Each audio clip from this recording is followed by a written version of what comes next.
बिस्मिल्लाहिर्रहमानिर्रहीम। अस्सलाम वालेकुम नाज़रीन, आप देख रहे हैं द लास्ट आवर। मैं हूं यासिर रशीद और स्टूडियो मेरे साथ मौजूद हैं सीनियर तज़कियाकार राना मोहम्मद अजीम साहब।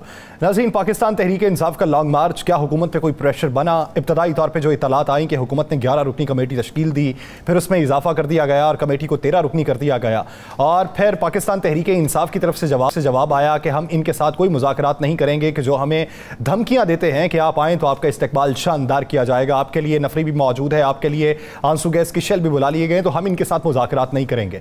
फिर वफाकी वज़ीर दाखिला एक प्रेस कॉन्फ्रेंस करते हैं जिसमें अली अमीन गंडापुर साहब की एक ऑडियो सुनवाई जाती है और उसके बाद बताया जाता है कि पाकिस्तान तहरीक इंसाफ फसाद को हवा देना चाहती है, ये खूनी मार्च में इसे तब्दील करना चाहते हैं, तो इसलिए इनके खिलाफ एक्शन भी लिया जाएगा, इनसे किसी किस्म के मुज़ाकरात नहीं किए जाएंगे, ये फितना और फसाद पर मबनी एक मार्च है। और उन्होंने खैबर पख्तूनख्वा की हुकूमत में मुतालबा भी किया कि अली अमीन गंडापुर की इस ऑडियो पर नोटिस लिया जाए और उनको गिरफ्तार भी किया जाए। अब इतलात कुछ देर पहले ये मंजर आम पे आई, कुछ टीवी चैनल्स की जीनत एक खबर यह बनी कि पाकिस्तान तहरीक इंसाफ और वफाकी हुकूमत के माबैन कहीं पे मुज़ाकरात हो रहे हैं, कहीं बहुत बड़ा ब्रेक थ्रू होने के भी इम्कानात हैं, और इसमें सदर ममलिकत के किरदार को भी वाज़े किया गया है। इसमें कितनी हकीकत है? पाकिस्तान तहरीक इंसाफ का लॉन्ग मार्च जो है उसकी क्या स्ट्रेटजी तब्दील हुई है? आने वाले दिनों के अंदर लॉन्ग मार्च को एक प्रेशर के तौर पर किस तरह बिल्ड किया जाएगा, इस पर सारी मुफस्सल गुफ्तगू की जाएगी। राना अजीम साहब की तरफ बढ़ते हैं। राना साहब, सबसे पहले बात का आगाज इस खबर के साथ कि जो मंजर आम पे आई है कि मुज़ाकरात कहीं पे हो रहे हैं लेकिन बयानात उसके मुतरादिफ हैं। बिस्मिल्लाहिर्रहमानिर्रहीम। अस्सलातु वस्सलामु अलैका या सय्यदी या रसूल अल्लाह, अस्सलातु वस्सलामु अलैका या सय्यदी या हबीब अल्लाह। यहाँ से दो चीज़ें तो मज़ेद भी रखिएगा। मुज़ाकरात बंद कब हुए थे, मुज़ाकरात ख़त्म कब हुए थे, लेकिन ये सारे मुज़ाकरात बेईमानी थे। देखें, कप्तान ने कभी इनकार नहीं किया कि हम मुज़ाकरात नहीं कर रहे। कई प्रेस कॉन्फ्रेंस में कप्तान ने कहा कि जी बिल्कुल मुज़ाकरात हो रहे हैं, लेकिन उन मुज़ाकरात का फ़ायदा कोई नहीं हो रहा, क्योंकि मुज़ाकरात करने वाले कुछ और हैं, फ़ैसला करने वाले कुछ और हैं। इस वक्त पे मुज़ाकरात का दौर बिल्कुल चल रहा है, किसी ना किसी जगह चल रहा है, लेकिन वो मुज़ाकरात जो इस लॉन्ग मार्च को ख़त्म कर देगा, वो मुज़ाकरात जिस पे इमरान खान के मुतालबात मान लिए जाएंगे, वो मुज़ाकरात जिस पे इलेक्शन कमीशन तब्दील हो जाएगा, वो मुज़ाकरात नहीं हो रहे। मैं आपको ख़बर दे रहा हूँ, टीवी चैनल ट्विटर्स पर जितनी मर्जी खबरें चल रही हैं, ज़रूर मुज़ाकरात हो रहे हैं, लेकिन ये वो मुज़ाकरात नहीं है जो नतीजा खेज़ होंगे। नंबर एक। नंबर दो, इमरान खान लॉन्ग मार्च कर रहा है, कल इमरान खान भरपूर लॉन्ग मार्च करेगा। लॉन्ग मार्च हर रोज़ रात के वक्त ख़त्म हो जाया करेगा और इसी पैर ख़त्म हुआ करेगा जिस पैर आज ख़त्म हुआ है। लाहौर की बात और थी, लाहौर के अंदर बिल्कुल पोजीशन चेंज थी। अब आपने जाना जीटी रोड पे, और जीटी रोड जो है वो इतना ऐसा एरिया है जहाँ पे बहुत से सुनसान तरीन इलाके भी आते हैं। लोग तो मौजूद होंगे, सैकड़ों नहीं, हज़ारों नहीं, लाखों लोग साथ होंगे, लेकिन किसी तरफ से किसी को टारगेट करना, कुछ शरारत करना बड़ी मामूली सी बात होगी। लेकिन राना साहब, एक बात ये भी आ रही है कि खान साहब जो लाहौर में वापस आए हैं, ये किसी मुज़ाकरात की वजह से आए हैं, यहाँ पे कोई बड़ा ब्रेक थ्रू हो सकता है? मैं आपको लिख के दे रहा हूँ, कोई बड़ा ब्रेक थ्रू नहीं हो रहा। यासर साहब, ये नोट कर लीजिएगा, कोई बड़ा ब्रेक थ्रू नहीं हो रहा। जहाँ पे ब्रेक थ्रू होना होते हैं वहाँ पर 2 घंटे पहले इस तरह की प्रेस कॉन्फ्रेंसें नहीं होती, वहाँ पर 1 घंटा पहले भी प्रेस कॉन्फ्रेंस नहीं होती, वहाँ पर हालात ये नहीं होते। जिस वक्त ये खबरें चली तो मैंने 1 नहीं, 2 नहीं, 3 नहीं, खान साहब के करीब तरीन कई लोगों से मैंने बात की, और उन लोगों से भी बात की, अगर किसी जगह ब्रेक थ्रू हो रहा था तो वो लोग टेलीफोन तक ना उठाते। या सर सही, वो लोग उस ब्रेक थ्रू में शामिल होते, वो लोग उस मीटिंग में शामिल होते। मैं नाम नहीं ले सकता, बे इंतहा अहम लोगों से मेरी बात हुई है। नंबर 1। नंबर 2, खान साहब की अपनी जाती एक अहम तरीन मीटिंग इस वक्त जारी है। उस मीटिंग में लाया अमल जो है उसको बड़े बेहतरीन तरीके से तश्कील दिया जा रहा है, चूँकि खान साहब के इल्म में आ चुका है कि राना सनाउल्लाह क्या गेम खेल रहे हैं, उनके इल्म में आ चुका है कि उनके गवर्नमेंट के इत्तेहादी जो है वो किस तरफ जा रहे हैं, उनके इल्म में आ चुका है कि कहाँ पर क्या हो रहा है। मैं आपको एक खौफनाक खबर दे देता हूँ, आप क्या समझते हैं? एक तो मैंने आपको बता दिया है कि मीटिंग हो रही है वो खान साहब की हो रही है, ब्रेक थ्रू कोई नहीं है, लॉन्ग मार्च होगा, लॉन्ग मार्च चलेगा। हुकूमत को 1% भी ये उम्मीद नहीं थी। कल जिस वक्त लॉन्ग मार्च ख़त्म हुआ तो एक हुकूमती एजेंसी के शख्स ने, सिविल खुफिया एजेंसी के शख्स से हमारी बात हो रही थी, तो मुझे उसने कहा जी कल, मैं शर्तिया कहता हूँ, कल तो ये 5000 बंदा इकट्ठा नहीं कर सकेंगे। अच्छा, आज का जो खान साहब का इज्तिमा था वो कल से डबल था, आज का जो रश था वो कल से कई गुना ज़्यादा था। ये वो एरिया है GT रोड जहाँ पर हमेशा मुस्लिम लीग नून अपने लोगों को निकालती थी। सर जी, अब वहाँ से इमरान पीपल्स पार्टी का भी जो लॉन्ग मार्च था वो मुस्लिम लीग नून की वजह से ही थोड़ा सा कामयाब हुआ। तो अब वहाँ से सिर्फ निकल रहा है तहरीक इंसाफ का कारकुन, फैमिलीज निकल रही हैं। मेरे पास ऐसी ऐसी फुटेज चीज़ें हैं कि मैं परेशान हो गया। इन इलाकों में फैमिलीज के निकलने का रवाज नहीं था, फैमिली खड़ी हैं, निकल रही हैं, पूर्ण निछावर कर रही हैं। लोग 3-3 घंटों से इंतज़ार कर रहे थे और इतनी दुनिया आई कि जिसका खान साहब को भी इल्म नहीं था, हम सब को यकीन नहीं था। मैं आपको यह भी बता दूं, मैं इस मार्च में रिपोर्टिंग के तौर पे गया। खान साहब जब नीचे ट्रक के आए, यानी नीचे अपने रूम में आए कुछ देर के लिए, तो मैं ये आपको हल्फन कह रहा हूँ, खान साहब जो थे उनके चेहरे पर उस वक़्त खुशी भी थी और आंखों से आंसू भी जारी थे। पूछा गया, उन्होंने कहा जी मैं तो सोच नहीं सकता था लोग इतनी मोहब्बत करेंगे। सारे प्रोपेगेंडे, सारी कोशिशों, सारी चीज़ों के बावजूद उसने कहा मुझे अल्लाह का इतना शुक्र अदा करना है, और खान साहब ने वहाँ पे नफल अदा की है। अब आ जाते हैं बात के मुज़ाकराती टीम की तश्कील। वज़ीर आज़म कहते हैं मुज़ाकरात होने चाहिए, वज़ीर दाखिला पहले कहते हैं मुज़ाकराती टीम बन गई, वज़ीर दाखिला उसके हेड बन गए, उसके बाद 2 लोगों का इजाफा हो गया। अचानक से फिर मरियम औरंगज़ेब साहब आई और उन्होंने आके ऐलान कर दिया जनाब कोई मुज़ाकराती टीम नहीं, यही कहा ना जी, और उन्होंने तमाम चीज़ों को मुस्तरद कर दिया। अब हुआ क्या, लोग जानना चाहते हैं असल खबर यह है कि जनाब बाकायदा जिस वक्त पता चलता जी मुज़ाकराती टीम तश्कील दी जा रही है और मुज़ाकराती टीम में तमाम इत्तेहादियों को तकरीबन रख लिया गया एक शख्स को, तो मौलाना फजलुर रहमान ANP और MQM पाकिस्तान, ये मैं नाम ले रहा हूँ आपको, इन तीनों ने बाकायदा शिकवा शिकायत और धमकी और बाकायदा अलहदा होने का कह दिया। MQM ने कहा जनाब हम नहीं आपके साथ चलेंगे अगर आप इमरान खान से इत्तेहाद करेंगे या इमरान खान से मुज़ाकरात करेंगे। मौलाना साहब ने बाऊजी को डायरेक्ट फ़ोन कर दिया। इसी तरीके से ANP ने भी क्लियर कहा कि अभी तो हमारे ज़ख्मों पे मरहम पट्टी भी मुकम्मल नहीं हुई इलेक्शन की, और आप ये करने जा रहे हैं। आपने तो वादा किया था इमरान खान को गिरफ्तार करेंगे, आपने वादा किया था इमरान खान को नहल करने के बाद सियासत से आउट करेंगे, आप उसकी हर शराइत मानकर उससे मुज़ाकरात करने जा रहे हैं। इसका मतलब है कि काम ठीक नहीं है, हम भी आपको किसी सूरत हम आपके साथ नहीं रहेंगे। ये मैं आपको अंदर की खबर दे रहा हूँ। जिसके बाद ये सारे बेबस हो गए, फिर उन्होंने कहा ठीक है जी फिर चलने दें, ऐसे जो होता है, फिर इनको डराएं धमकाएं और जो हो सकता है वो करें। फिर उसके बाद ये अचानक से अली अमीन गंडापुर की वो ऑडियो सामने आ गई। अब उस ऑडियो की भी कहानी अली अमीन गंडापुर साहब खुद बता गए। मुझे एक बात बता दें यासर, आपने अगर किसी को मारने के लिए मरवाने के लिए असला मंगवाना है तो आप उसे कहेंगे कि लाइसेंस है कि नहीं? मुझे बताएं ना, कहेंगे आप लाइसेंस है कि नहीं? कभी भी नहीं कहेंगे। लाइसेंसी असला लाइसेंस उस वक्त मंगवाया जाता है जब आप उसे अपनी सिक्योरिटी के लिए इस्तेमाल करते हैं। आप वो कहेंगे कि वो असलहा लेके हैं जिसका कोई रिकॉर्ड नहीं है, अल्लाह भला करे। और ज़रा चेक भी कर लेना, इतनी जल्दी में ये प्रेस कॉन्फ्रेंस कर देते हैं। बंदा इन्होंने गिरफ्तार कर लिया हुआ है, चले मैं आपको ख़बर दे देता हूँ। उसके साथ कुछ और बंदे भी गिरफ्तार कर लिए हैं, मर्ज़ी का बयान रिकॉर्ड कर लिया है। मर्ज़ी भाई पुलिस के पास तो जिन भी चला जाए ना, वो भी बेचारा आप मर्ज़ी का बयान दे के आ जाता है। और हमारे मुल्क की कानून नाफज करने वाली एजेंसी पुलिस के पास बंदा गया हो और पूरा बयान दे के ना आए तो ऐसा मुमकिन ही नहीं है। उससे अपनी मर्ज़ी का बयान ले लिया है, वो आएगा रटा रटाया बयान जारी करेगा। उसके बाद जनाब उसी बुनियाद पे सुप्रीम कोर्ट भी जाएंगे। मैंने पहले भी प्रोग्राम में कहा था ये सुप्रीम कोर्ट जाएंगे कि वहाँ से आर्डर लें, क्योंकि इनको नज़र आ गया है कि कप्तान हर रोज़ उसकी ताकत बढ़ रही है। बस कल खुद कहा इन्होंने कि कप्तान का बयानिया वो काला, आपने सुना नहीं कल कि वो कौवे को कहेगा वाइट है तो लोग कहेंगे वाइट है। भाई फिर आप उसके बयानिया को ख़त्म करने के लिए आपने क्या किया?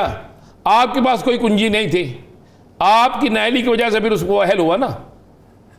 तो ये तो यासर ये है कहानी असल कि अब तक इन्होंने क्यों ऐसा सारा कुछ हुआ और ये किस तरह अचानक से ये सारा कुछ मामला क्या हो गया। अब चलते हैं अगली बात पे चलते हैं यासर, अगली आपको खबर देते हैं। अब इनकी प्लानिंग ये है, प्लानिंग मैं आपको बता रहा हूँ, प्लानिंग ये है कि कोई ऐसा काम किया जाए, कोई ऐसी एक बड़ी गिरफ्तारी पंजाब के अंदर से किसी वफाकी इदारे के ज़रिए की जाए जिससे फड्डा शुरू हो जाए और यह फड्डा इस्लामाबाद पहुंचने से पहले पहले ही हो जाए। कप्तान इन तमाम चीज़ों से आगाह है, कप्तान को इन तमाम चीज़ों के हवाले से इल्म है और कप्तान को यह भी पता है कि कप्तान के साथ किस जगह किसने क्या खेल खेलना है और कप्तान ने अपने सारे मामला दुरुस्त रखे हुए हैं। कप्तान ने एक पत्ता शो किया है, 7 पत्ते कप्तान के पास है। कल शाम में कप्तान एक और पत्ता शो करेगा। वो क्या होगा? नहीं, कल शाम को होने दें, हमने भी प्रोग्राम करना है यासर साहब। कल प्रोग्राम तो हमने भी करना है ना, ब्रेक उसमें करेंगे। आप सारी तैयारी अपने वीलॉग के लिए ना किया करें खबरें निकाल के। तो कप्तान कल एक बड़ा दूसरा पत्ता शो करेगा यासर। उस दूसरे पत्ते में बहुत सी चीज़ें ऐसी होंगी जिसके मतलब आप सोच नहीं सकते। बहुत सी जगह पर बहुत सी चीज़ें बैलेंस, चले मैं आपको एक और ख़बर दे दूँ, बहुत सी जगहों पर बहुत सी चीज़ें बैलेंस होना शुरू हो गई हैं। ये जो एक मियाँ नवाज शरीफ साहब का बाऊजी का बयान नहीं चल रहा अहम शख्सियत के हवाले से जी, आपको पता है उससे भी बड़ा नफरत पैदा हुई है। उससे फिर किसी जगह डिस्कस हुआ है कि जब एक शख्स गलत कर रहा है दूसरा भी गलत कर रहा है तो फिर दोनों को सजा मिलनी चाहिए, फिर दोनों के लिए एक ही पैमाना होना चाहिए, एक के लिए ऐसा पैमाना क्यों है? यहां तक किसी जगह बैठ के ये बात डिस्कस हुई है। घर को आग लगी, घर के चिराग से ऐसे ही होने जा रहा है। चले और मैं आपको एक और खबर दे दूं ना, फिर ब्रेक पे चले जाइएगा बेशक। जी खबर मैं आपको दे दूं, असम्बलियां तहलील करने के हवाले से बातें चल रही हैं और असम्बली तहलील करने के हवाले से एक बड़ा इत्तेहादी तैयार भी है। कुछ लोग रास्ते की रुकावट हैं, हो सकता है आपको अचानक ये खबर भी मिल जाए। नाज़रीन, मंजरनामा क्या होगा जिस तरफ इशारा राना साहब कर रहे हैं, इसका मुस्तकबिल क्या होगा? अगर असम्बलियाँ तहलील होती हैं तो वफाकी हुकूमत के पास चारा क्या बचता है? क्या लेवल प्लेइंग फील्ड वो हासिल कर पाएंगे या फिर उन्हें जो खोई हुई उनकी साख है वो बहाल करने में फिर भी किसी दिक्कत का सामना होगा? इस पर मुफस्सल गुफ्तगू की जाएगी, लेकिन एक ब्रेक के बाद कहीं नहीं जाएगा सेवेदास।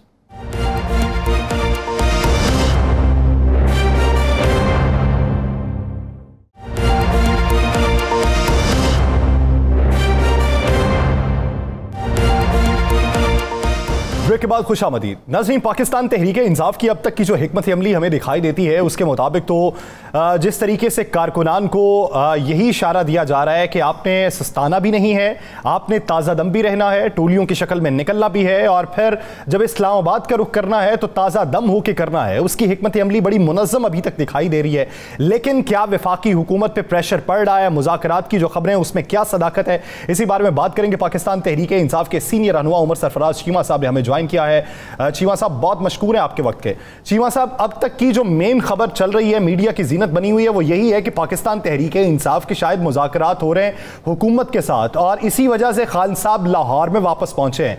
आप इसकी तस्दीक करेंगे, तरदीद करेंगे या तायीद करेंगे? देखिए, आप अभी जो पहले बात कर रहे थे, मैं ज़्यादा मुनासिब बात की कि जनाब ये इस दफ़ा अल्हम्दुलिल्लाह आज दूसरा रोज़ था और बड़ा पुरअमन तरीके से और बड़ी कामयाब रही है ये जो लॉन्ग मार्च के अंदर लोगों की शख्सियत थी। और हमने पहले ही आपसे कहा था कि हम 26-26.5 साल हमारा तजुर्बा रहा है। इस दफ़ा इंशाअल्लाह ताला एक बेहतर मुनज़्ज़म तरीके से जो है हम ये लॉन्ग मार्च का इनेकाद करेंगे। और आपके सामने बाकी जहाँ तक बात है हुकूमत की जानिब से साथ कोई मुज़ाकरात के हवाले से, वो तो हम पहले दिन से कह रहे हैं इनको, और अब 4-5 माह पहले भी जब कौमी असम्बली जब तहरीक की गई तो उस पर भी बड़ा वाज़ेह तौर पर कहा गया था कि अभी सारा जो डेडलॉक हुआ है इसका वाहिद हल यही है कि हम सियासी और मौसी अदम इस्तेहकाम के हादसे के लिए नए साफ शफाफ इलेक्शन का इनेकाद करें। लेकिन आपने देखा कि पिछले 4-5 महीनों में वफाकी हुकूमत और उनके जो दरबारी तर्जमान हैं वो जस्ट ज़हनी एक तौर पे बिल्कुल जो है बौखलाहट ही नहीं बल्कि जितना खौफ उनके ऊपर तारी है, जो बयानात वो देते रहे हर किस्म के धमकिया में इश्तियाल अंगेज, उन्होंने हर किस्म का प्रोपेगेंडा करके देख लिया कि किसी तरीके से जो है अवाम का गुस्सा जो है उसका रुख जो है वो इदारों की तरफ हो जाए। लेकिन ऐसा नहीं हुआ। अवाम जानती है कि ये चोरों और डाकुओं का जत्था जो इक़्तिदार पे काबिज है यही असल जो है असल मुजरिम यही है, क्योंकि बाकी जिस शख्स का भी जीना बनना है इस कौम के साथ है, जो भी मुहिब वतन है वो अपने इदारों के साथ, अपने अफवाज पाकिस्तान के साथ उनका एहतराम भी करता है, उनका मोहब्बत भी करता है। तो ये नून लीग और उनका जो प्रोपेगेंडा सेल का जितना भी अभी तक प्रोपेगेंडा था वो थोड़ा नाकाम हो गया। वो सारे अच्छी तरह से जानते हैं कि ये जो नून लीग और जरदारी की नालायकी और नाकामी को मिटाने के लिए का रुख, लोगों की तवज्जो हटाने के लिए रोज सुबह शाम शोशे छोड़ते हैं, प्रोपेगेंडास करते हैं, लेकिन अवाम अब किसी तौर पर भी इनके इस किस्म के धोखे में नहीं आने वाली। फिर हम ये कह सकते हैं कि इस वक्त हम कह सकते हैं कि कोई मुज़ाकरात नहीं हो रहे, कोई अपनी आपकी मीटिंग हो रही हो सकती है? नहीं राना साहब, ऐसी बात नहीं है। देखिए हमने तो बड़े 2 महीने पहले भी खान साहब ने भी कहा, हमारे बाकी तर्जमानों भी कहा कि अगर हुकूमत अगर जो है नए शफाफ इलेक्शन के इनेकाद के हवाले से जो है मुज़ाकरात करना चाहती है तो बिल्कुल हमारे साथ बात करना चाहते हैं और भी दूसरे जो कौमी बात करना चाहते हैं। लेकिन हुकूमत की जाने जब सुबह प्राइम मिनिस्टर कह रहे थे कि मुज़ाकरात हमारे दरवाजे खुले और शाम को उनकी वज़ीर इत्तलात कह रही थी कि बिल्कुल इनसे मुज़ाकरात नहीं हो सकते, तो ये अपनी खुद ही बात को नफी करते हैं। और फिर उसके बाद क्योंकि इनके डिफरेंट प्रोपेगेंडा सेल कुछ और कह रहा होता है, इनके वज़ीर आज़म कुछ और कह रहे होते हैं, ये सारे इंस्ट्रक्शंस हैं। चीमा साहब, वो जो 13 रुकनी कमेटी बनाई गई, क्या उसमें से किसी भी एक शख्स ने पाकिस्तान तहरीक इंसाफ की मरकजी क़यादत से राबिता किया? देखिए मेरे इनमें ऐसा नहीं है, लेकिन जहाँ तक मैंने आपसे कहा ना कि सिर्फ आई वॉश कमेटी है, वरना हम तो बड़े से कह रहे थे कि जिन्होंने जरदारी को सड़कों पर घसीटना था वो बजाय अवाम को जो है सड़कों पर लाने के उससे पहले होश के नाखून देते। और हमने आपको याद है 2014 में भी यही हुआ कि ये 1.25 साल हम असेंबली में, पार्लियामेंट में, इलेक्शन कमीशन हर जगह हम इनको कहते रहे कि 4 हल्के खोले, ये नहीं बाज आए, लेकिन वो कहते रहे कि लातों के भूत बातों से नहीं मानते। तो अवाम को अब अवाम सड़कों पर निकल आई है, अवाम का गुस्सा देख के उससे ये खौफजदा होके अब ये हुकूमत जो है, हुकूमत की ख्वाहिश है कि कोई मुज़ाकरात ऐसे हो जाए, लेकिन ये सिर्फ जो इस किस्म के सिर्फ लोगों की तवज्जो हटाने की सिर्फ एक छोटा छोड़ रहे हैं। जब भी ये सीरियसली करना चाहेंगे इलेक्शन का तारीख का ऐलान करें और उसके बाद फिर बैठ के बिल्कुल उसके इलेक्शन को कैसे साफ शफाफ बनाना है उसके ऊपर। अच्छा, आज अचानक खान साहब ने कामों की तक जाना था, आप लोगों ने शेड्यूल भी दिया, लोग सड़कों पे इंतजार भी करते रहे, लेकिन आप मरीद के तक भी नहीं गए। सिक्योरिटी रीजन थी, क्या मामला था? नहीं, अल्हम्दुलिल्लाह सिक्योरिटी के जो इदारे हैं वो पूरे बिल्कुल तनदेही से काम कर रहे हैं और बड़ी ईमानदारी से कर रहे हैं। और हम आज दूसरा दिन भी पुरामन गुजरा, कोई ऐसा कोई वाकया सामने आया। जहाँ तक बात है ये वापस मुड़ने की मुरीद के से, तो अगर आपको याद हो खान साहब ने जो पहले दिन प्रेस कॉन्फ्रेंस की उन्होंने कहा था हम अपने लोगों को थकाना नहीं चाहते हैं कि लोग ताज़ा दम होके उसी अच्छे जोश जज्बे के साथ उसमें शमूलियत करें, और ये सिर्फ डे लाइट के अंदर होना था। तो शाम को जैसे ही अंधेरा हो जाने के बाद ज्यादा उसको तब्दील करना था, जिधर भी अंधेरा हो जाएगा वहीं पर जो है उसको रोक दिया जाएगा और अगले दिन का आगाज वहीं से शुरू होगा जिधर खत्म किया गया। चीमा साहब, क्या फिर रोजाना की बुनियाद के ऊपर खान साहब वापस लाहौर का रुख किया करेंगे?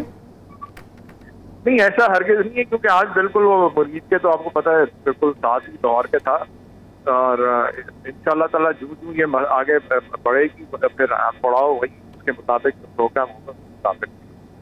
अच्छा चीमा साहब, आज तो आप पे इल्ज़ाम लगा दिया राना सनाउल्लाह साहब ने कि गुजरात के अंदर आप राइफलें इकट्ठी कर रहे हैं, बंदूकें इकट्ठी कर रहे हैं, और ये वज़ीर आला पे भी इल्ज़ाम लगा दिया और वज़ीर आप वज़ीर दाखिला है, कोई राइफलें गन्ने इकट्ठी हो रही हैं?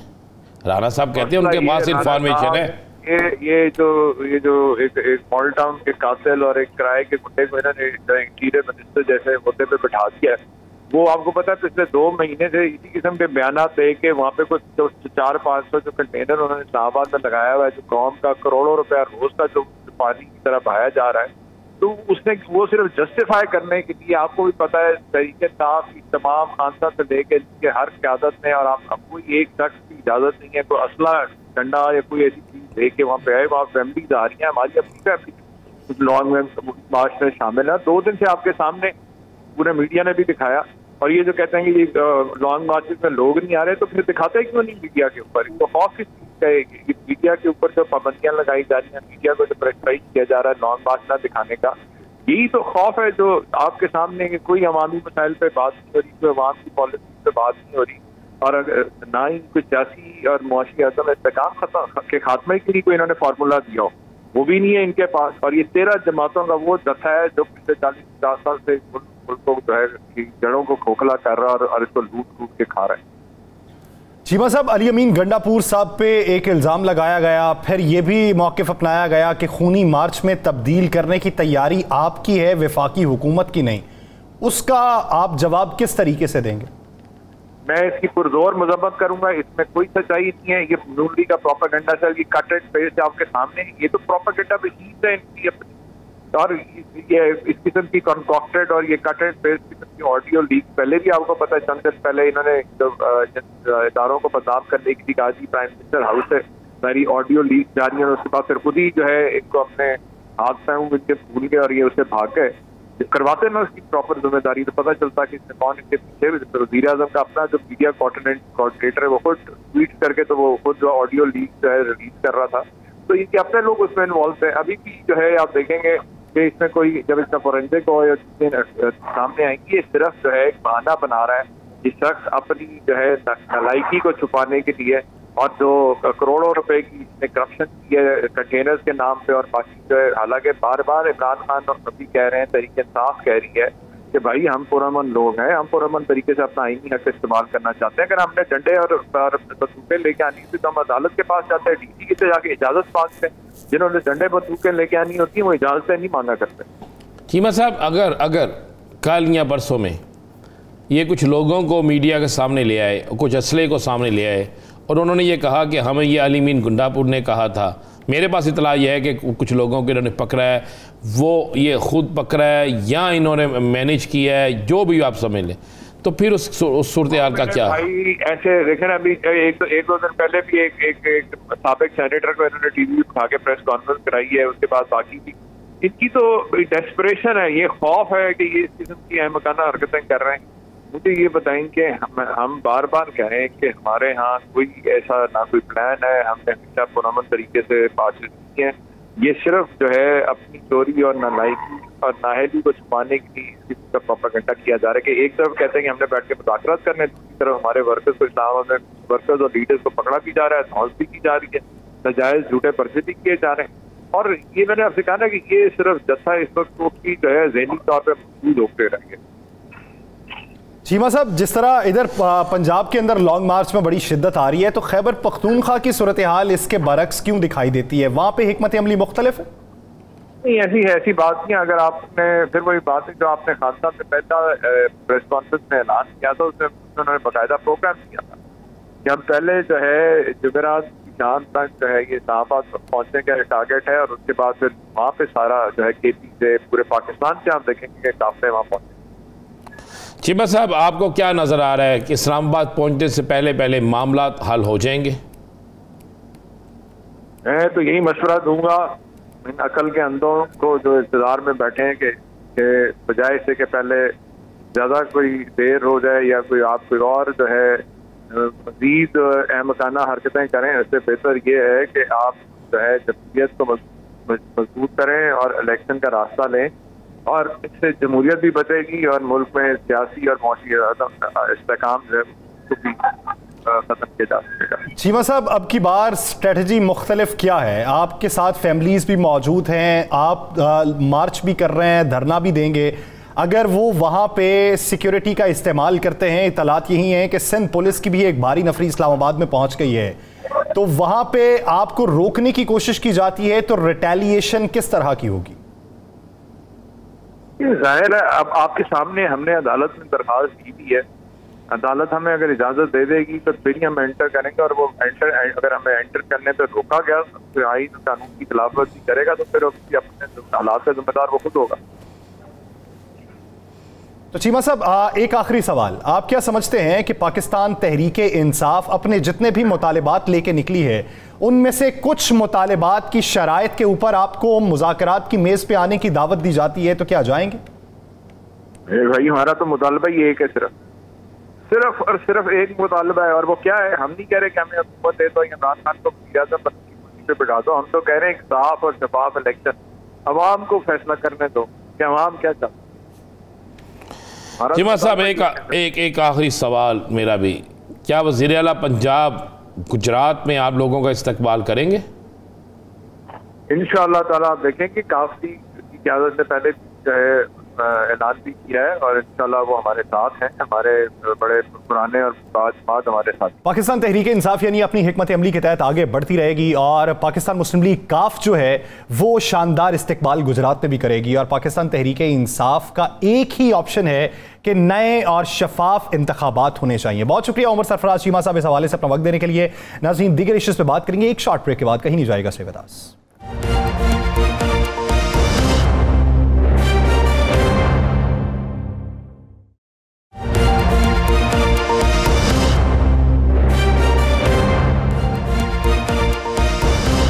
ब्रेक के बाद खुशामदीद। नाज़रीन, पाकिस्तान तहरीक इंसाफ की जानिब से तो इस बात की तरदीद हो चुकी है कि अभी कोई मुज़ाकरात नहीं हो रहे, और उस हुकूमत के साथ कैसे मुज़ाकरात हो जाएं कि जो सबको बयान कुछ और देती है और फिर रात को अपने ही बयान की तरदीद कर देती है। वज़ीर आज़म बयान कुछ और देते हैं, वज़ीर इत्तलात उसकी तरदीद करती हैं, वज़ीर दाखिला आते हैं और वो इल्ज़ामात की नई बौछार कर देते हैं। तो फिर मुज़ाकरात किससे होंगे, किस सतह पर होंगे, किस नहज पर होंगे?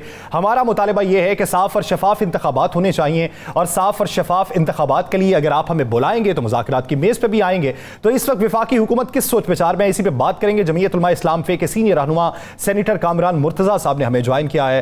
कामरान साहब, मैं बेहद मशकूर हूं आपके वक्त का। कामरान साहब, इत्तलात ये आ रही हैं कि मुज़ाकरात हो रहे हैं, बैकडोर राबिते हो रहे हैं। बैकडोर राबितों की ना तो तरदीद कभी पाकिस्तान तहरीक इंसाफ ने की, न कभी वफाकी हुकूमत ने की है। लेकिन क्या आप इस बात की तस्दीक करते हैं कि पाकिस्तान तहरीक इंसाफ का जो बुनियादी मुतालिबा है उस पर आपकी कोई टीम उनकी किसी टीम से मुज़ाकरात कर रही है, और हाई ऑफिशियल लेवल पर? देखिए, डायरेक्ट तो कोई मुज़ाकरात नहीं हो रहे, और अगर कोई डायरेक्ट मुज़ाकरात होंगे तो वो फिर जो ना वो आपके भी इल्म में आ जाएगा, बल्कि मुझसे पहले आपको पता चल जाएगा। हाँ, बैकडोर राब्ते होंगे यकीनन, और बैकडोर राब्ते जो है वो वज़ीर एस्टेब्लिशमेंट हुआ करते हैं। एस्टेब्लिशमेंट इस हवाले से खासी कॉन्शियस होती है कि मुल्क में डिस्टर्बेंस ना हो या मामला इसी तरह से चलते रहें दुरुस्त तरीके से। तो मुमकिन तौर पे अगर कोई बातचीत हो रही है तहरीक इंसाफ की तो एस्टेब्लिशमेंट से हो रही होगी, पहले भी हो रही थी, और उन्होंने राब्ते ना सिर्फ राब्ते किए थे बल्कि मुलाकातें की थी, और बड़े लेवल पे मुलाकातें की थी।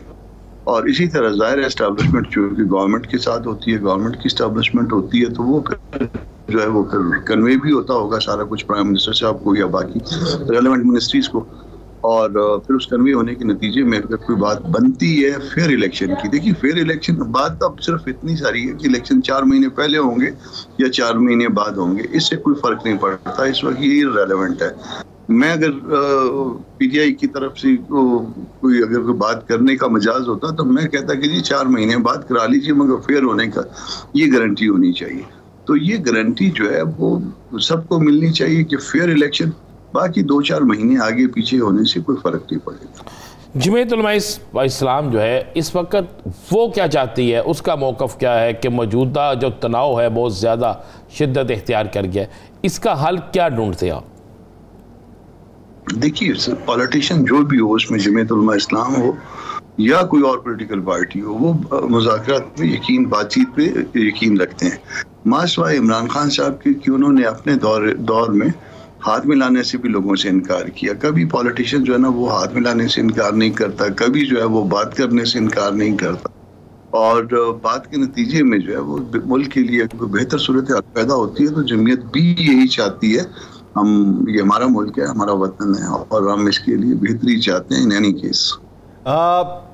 कामरान मुर्तज़ा साहब, जब जमीयत उलमा इस्लाम फे की क़यादत करते हुए एक धरना दिया गया इस्लामाबाद में, और जब पाकिस्तान पीपल्स पार्टी ने अवामी मार्च किया, तो आपकी इसी बात के ऊपर कि खान साहब ने हाथ नहीं बढ़ाया था, तो बहुत सी जगहों से तनकीद भी सामने आई थी कि हुकूमत को फ्रंट फुट पे आना चाहिए, ये हुकूमत के अंदर बुर्दबारी होनी चाहिए कि वो आगे बढ़ के मुज़ाकरात करे। तो इस वक्त वफाकी हुकूमत में तो आप भी बैठे हुए हैं, वफाकी हुकूमत का एक वजीर आके बयान कोई और दे दे, दूसरा वजीर आके तनकीद करे, इल्ज़ाम लगाए और पहले बयान की तरदीद कर दे, तो क्या वफाकी हुकूमत को इस मामले में फ्रंट फुट पे नहीं आना चाहिए? नहीं, वफाकी हुकूमत तो फ्रंट फुट पे आ गई। 8-9 लोगों की कमेटी बन गई है, उसमें सारी पार्टियों के लोग हैं। देखिए, ये बहुत सी पार्टियों की हुकूमत है, और बहुत सी पार्टियों की जो हुकूमत होती है उसमें बाज़-औक़ात इख्तिलाफ़ात भी किसी न किसी इशू पे आ जाते हैं, या आप बज़ाहिर जो है ना लोग एक पेज पे नज़र नहीं आ रहे होते, मगर फिर बाद में वो सारे एक पेज पे आ जाते हैं जब आपस में बात कर लेते हैं। तो यहाँ पे भी कोई ऐसा बिल्कुल आपने खुद कहा कि तमाम सियासी जमातों के लोग इस कमेटी में शामिल हैं, कमेटी बन गई, आपने कहा हुकूमत ने पहल कर दी, लेकिन कमेटी बनने के 2 घंटे बाद आके उस कमेटी के हवाले से वज़ीर इत्तलात ने हुकूमत की तरदीद कर दी, उसने कहा कोई कमेटी नहीं है। फिर वज़ीर दाखिला भी कहते हैं इन फितना और फसाद वालों से कोई मुज़ाकरात नहीं किए जाएंगे।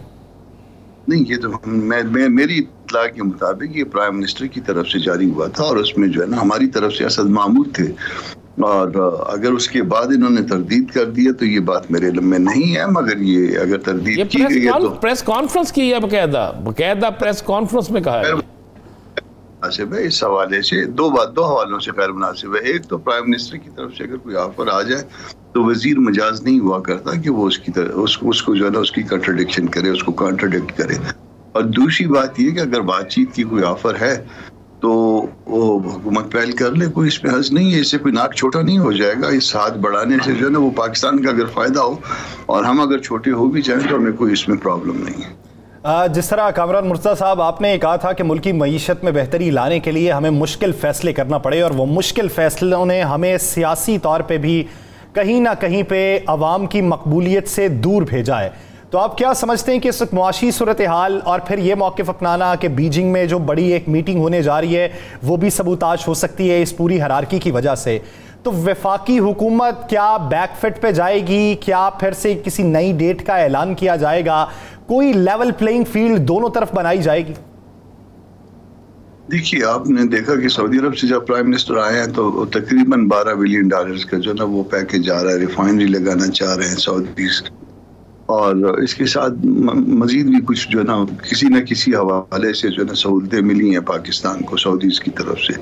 इसी तरह चाइना के साथ जो है ना वो बातचीत जारी है, और रूस के साथ बातचीत शुरू हो गई है। अमेरिकन के साथ हालात अच्छे हुए, बेहतर हुए जिस तरह से ख़राब करके गए थे।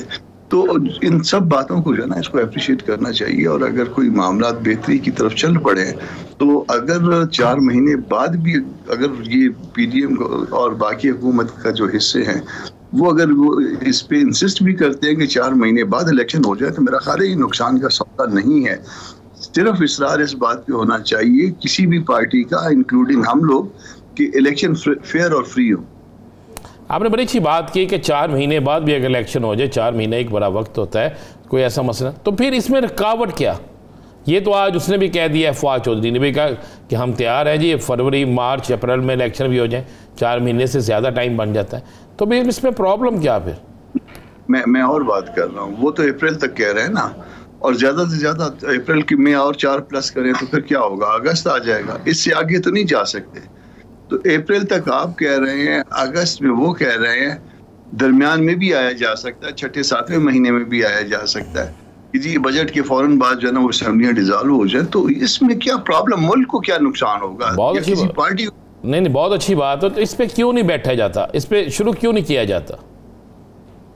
कोई देखिए लीड ली है, प्राइम मिनिस्टर ने लीड ली थी, अब पता नहीं उसको कॉन्ट्रडिक्ट किस कॉन्टेक्स्ट वो लीड लेने के बाद की सूरत हाल में कामरान मुर्तज़ा साहब आपके सामने रख देता हूं। उसी लीड के बाद इस्लामाबाद के तमाम होटल, गेस्ट हाउसेज और सराय के अंदर थानों से एक हिदायतनामा जाता है कि यहाँ पे लॉन्ग मार्च में शिरकत करने वाला कोई बंदा नहीं रुकेगा। फिर उसी लीड के बाद ये भी बात मंजर आम पे आती है कि रेड जोन का एरिया बढ़ा दिया जाएगा। उसी लीड के बाद वो जो कंटेनर पड़े हुए हैं उन कंटेनर को रास्तों में ब्लॉक करने की भी हिकमत अमली जारी होती है। फिर वफाकी वजीर दाखिला की प्रेस कॉन्फ्रेंस तो बहुत सारे जुमलों पे मुहित है, अब मैं उसका इहाता तो कर नहीं सकता। देखिए उसमें ऐसा होता है कि बहुत सारे नहज पे जो है ना गवर्नमेंट आगे बढ़ रही होती है, दूसरी पार्टी या मुकाबले में जो पार्टी है, फर्ज करिए पीटीआई है इस वक्त, तो वो भी बहुत सारे उसके पास भी जो है ना प्लान ए होगा, प्लान बी होगा, प्लान सी होगा। तो इस प्राइम मिनिस्टर की स्टेटमेंट को ऑन करते हुए ये आगे बढ़े, कहें कि फेयर और फ्री इलेक्शन गारंटियां लें और सुप्रीम कोर्ट गारंटी बन जाए, एस्टैब्लिशमेंट गारंटी बन जाए, जो भी गारंटी बनती है, जो कोई मुदाखलत कर सकता है वो उसमें जो है ना वो गारंटी बन जाए कि जी बिल्कुल फेयर और फ्री होंगे। वैसे इससे पहले जितने भी इलेक्शन ये 2-3 हुए हैं और जिसमें ये पीटीआई जीती है, सारे फेयर और फ्री हुए हैं। उसमें किसी में मेरा ख्याल है कोई ऐसे दांतले की कोई खास शिकायत नहीं आई है। मैं राणा साहब सवाल आपसे करना चाहेंगे, लेकिन एक बात बसद एहतराम कामरान मुर्तज़ा साहब, आपने कहा कि कोई मुदाखलत करे और फिर उसके बाद कोई फैसला किया जाए। ये कब तक अदालती मुदाखलत पे या किसी तीसरे फरीक की मुदाखलत के ऊपर हम बैठे रहेंगे? ये स्टेक होल्डर मुल्क के सबसे बड़े सियासी जमात के ओहदेदार होते हैं, ये क्यों नहीं बेहतरीन फैसला कर सकते कि किसी तीसरे फरीक को बीच में ना आना पड़े? मेरी बात आपने फॉलो नहीं की है। मैंने कहा कि बातचीत करें, उसमें गारंटी बन जाए इस बात की कि फेयर और फ्री इलेक्शन होंगे। सुप्रीम कोर्ट गारंटर बन सकती है, उसमें जो ना एस्टैब्लिशमेंट गारंटर बन सकती है। मैंने ये नहीं कहा कि वो मुदाखलत करें, कानून से मावरा मुदाखलत जो है ना वो मैं नहीं मानता उसकी कि किसी कोई और करे। सिर्फ जो है ना इसकी एक गारंटी जो है ना वो इनको दोनों पार्टियों को मिल जाए कि फेयर और फ्री इलेक्शन होंगे, और देन जो है ना 2 महीने 4 महीने आगे या पीछे से इससे कतन कोई फर्क नहीं पड़ता। अप्रैल वो कह रहे हैं, अगस्त ये कह रहे हैं, अगस्त में भी हो जाए कुछ फर्क नहीं पड़ता, जुलाई में हो जाए, इमीडिएटली आफ्टर 30 जून हो जाए, बजट मंजूर करवाएं, उसके बाद असम्बलियां तोड़ दें, अल्लाह खैर से अल्लाह, उसके बाद आगे चलें। आपने सेनेटर कामरान साहब हमेशा बड़ी खरी और सीधी बात की है और आपने उसका ये भी लिहाज नहीं रखा कि पार्टी बुरा बनाती है या नहीं बनाती। अब इस सारे सिनेरियो में इस पर भी ज़रा बता दें कि अगर ये मुज़ाकरात जो अभी तक हमें होते नज़र नहीं आ रहे, जिसकी आज तरदीद भी कर दी गई, जिस पे आज वाज़े मौका भी वज़ीर इत्तलात हुकूमत की होती है ना, वज़ीर दाखिला भी हुकूमत के होते हैं, तो इसके बाद अगर खुदा न हास्ता तसादम की सूरत हाल होती है, तो फिर क्या आप जमहूरियत को रहता हुआ देख रहे हैं? देखिए, अव्वल तो पहले तसादुम की सूरत हाल नहीं बनेगी। कोई एक तो बहुत ज्यादा इतना बड़ा जो ना मजमा नहीं है कि उसमें खुदा ना खास्ता वो बेकाबू हो जाएगा। दूसरा, गवर्नमेंट जो है इस हवाले से हमेशा कॉन्शियस हुआ करती है कि खुदा ना खास्ता किसी सूरत में भी जो है ना वो अपने आप को इस सूरत हाल से अवॉइड करते हैं। अगर कहीं मजमे की तरफ से कोई थोड़ी छोटी मोटी ज्यादती हो भी जाए तो वो पीछे हो जाते हैं, कोई इसमें ऐसी बात नहीं करते। तो इस हद तक भी मामला नहीं जाएगा इंशाल्लाह ताला, और उससे पहले जो है ना मेरा ख्याल है कोई अकल जो है ना वो परवेल कर लेगी कहीं ना कहीं पे। यानी आप कहते हैं, आप समझते हैं कि 25 इस्लामाबाद लॉन्ग मार्च पहुंचने से पहले मामलात किसी तरफ निकल जाएंगे, यानी मामलात हल हो जाएंगे? दो सूरतें हैं मामलात हल होने की। एक तो ये कि देखिए, मैंने जितना भी गौर किया है बीइंग ए पॉलिटिकल वर्कर, मुझे जो है ना इलेक्शन 2 महीने पहले या बाद में होने से कोई फ़र्क नज़र नहीं आया, और मेरा ख्याल है ये पीटीआई कभी मुतमईन नज़र नहीं है। यहाँ पे मुतमईन नज़र कुछ और है, और वो जो और है वो अगर अनाउंस हो गया तो उसके बाद भी जो है ना ये मामला जो है ना वो सारे वो जो मुतमईन नज़र जिसका आप तज़किरा कर रहे हैं, कि आप ये समझते हैं कि पीडीएम में शामिल कुछ जमातें उससे इत्तफाक करती हैं? किस बात से कि उसमें अपॉइंटमेंट है, प्राइम मिनिस्टर का इख्तियार है, वो कानून के मुताबिक अपना जो इख्तियार इस्तेमाल करे, और फिर वो मुल्क उन्होंने ओत लिया हुआ है, मुल्क की मफाद के अंदर जो भी फैसले करेंगे वो अपने ओत के मुताबिक जो है ना वो एक्ट करें। आप समझते हैं कि उस मामले के बाद बाकी मामला दुरुस्त हो जाएंगे? बिल्कुल, सारे मामला ठंडे पड़ जाएंगे। ये टोटल जो सारे का सारा मामला जितना भी ये किया गया है, उसके बाद जो ना एक दफ़ा प्रॉपरली टेक ओवर हो जाएगा उस हवाले से, तो उसको ये सारे के सारे जो है ना वो अपनी अपनी जगह पे आ जाएंगे, फिर फेस सेविंग ढूंढेंगे। तो उससे पहले जो मामला ख़राब है उसको कौन ठीक करेगा? ये उससे पहले क्या है ना, वो तो अभी काफ़ी देर है।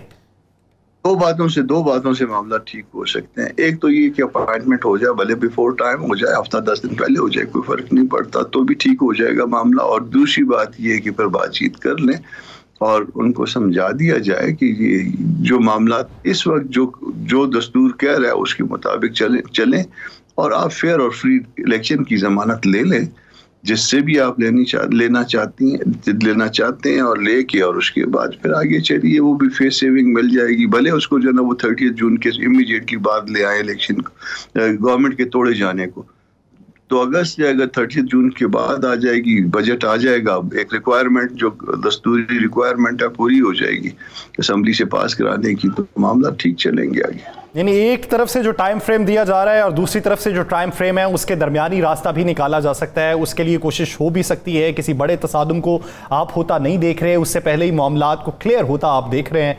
बहुत शुक्रिया कामरान मुर्तज़ा साहब इस हवाले से अपना वक्त देने के लिए। नाज़रीन, द लास्ट आवर खत्म हुआ चाहता है। मुझे और राना अजीम साहब को दीजिए इजाज़त। आपसे मुलाकात होगी कल। अपना बहुत सा ख्याल रखिएगा। अल्लाह निगहबान।